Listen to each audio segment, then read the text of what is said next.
હવે આપણે ત્યાં એક નિયમ છે, રાસ રમાતો હોય ને પછી બહેનોથી રહેવાય નહીં. હા, બહેનોને આમ આમ થાય કે આપણે 2 ચક્કર મારી લઈએ. હા, બહેનોનો આમ આમ આમ ભાવ એટલો, હૃદયનો ભાવ એટલો હોય. આપણે પુરુષોને રાસમાં ઊભા કરવાના લોઢાના ચણા. હા, એ તાત્કાલિક એને શરમ આવે. હા, એને સંકોચ. આપણે ત્યાં પહેલાં છે ને રસોઈ કરવા માટે પહેલાં સ્ટવ આવતા, પ્રાઇમસ.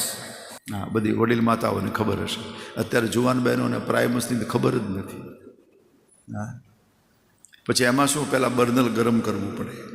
હા, પછી કાકડો કર્યો છે ને એને બર્નલને ગરમ કરે. એ ગરમ થાય પછી એને હવા મારે એટલે પેલું પ્રાઇમસ પેટી જાય.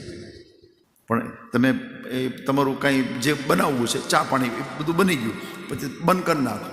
પણ તાત્કાલિક જો પાછો ચાલુ કરવો હોય તો પછી તમારે પેલો કાકડો કરવાની જરૂર નહીં. ખાલી હવા મારો ને કાંડી અડાડો એટલે ચાલુ. એમ બર્નલ ગરમ હોય એ તરત ચાલુ થઈ જાય. હા, બર્નલ ગરમ હોવું જોઈએ. પણ ઘણા બર્નલો સમાજમાં એવા ઠંડા પડી ગયા છે કે આમ તમે કાકડા કરો તો એ મેળના, પીન મારો તો એ કોગળા કરે. લ્યો. હા,